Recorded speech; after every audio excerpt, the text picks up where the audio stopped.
بداخواز آزادیا فیزیکی یا ریبر عبدالله اوجلان لباجار دربیسیه و گرکه لگه دمشین گرسی هاتن درخصن.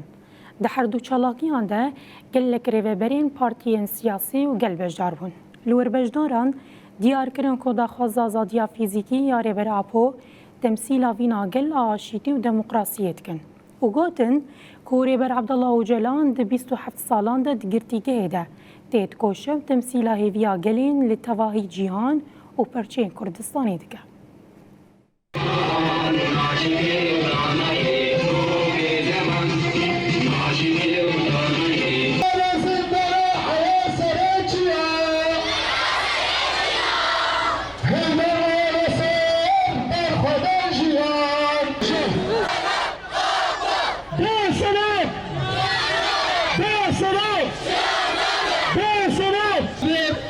دومین دروشمه آزادی سراکا پویا فیزیکی لحب کن بونه و به دروشمه دنگ خوب دندکن بگیرن همه جهانه دبی جنگو افغان داخواز آزادی سراکا خودته وال ما فکر روای همه گلانه سراکا با 53 سال به عمر خود نابا تکوشینا جبا کرد و کردستانه جبا آزادیه جبا دموکراسیه تکوشین کوی 27 سالن تنابا گرتیگه که زندان ده تکوشینا خواهد که دیلکی آزادیه بردوام دکه ارکا خواهی ریبرتی سروکاتی پیکتینه ارکا خواهی شورشگرتی پیکتینه ارکا خواهی ولاد پارزی پیکتینه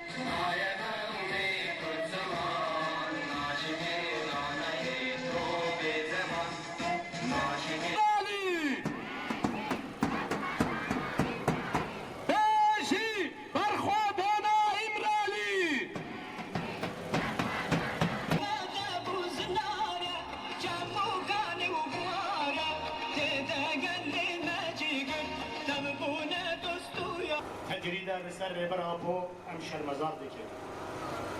تجريد لسر برابو واتايا كو تجريد لسر إرادة بيجالية لسر إرادة آزادة طبعا الهجا دبير روشاكو نهام جيان دكي هنك إريش جعالين نابندن تايبت هيكو داگر كلا داين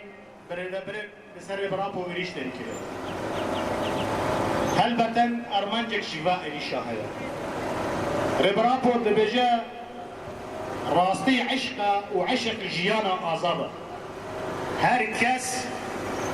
نراستية دزانه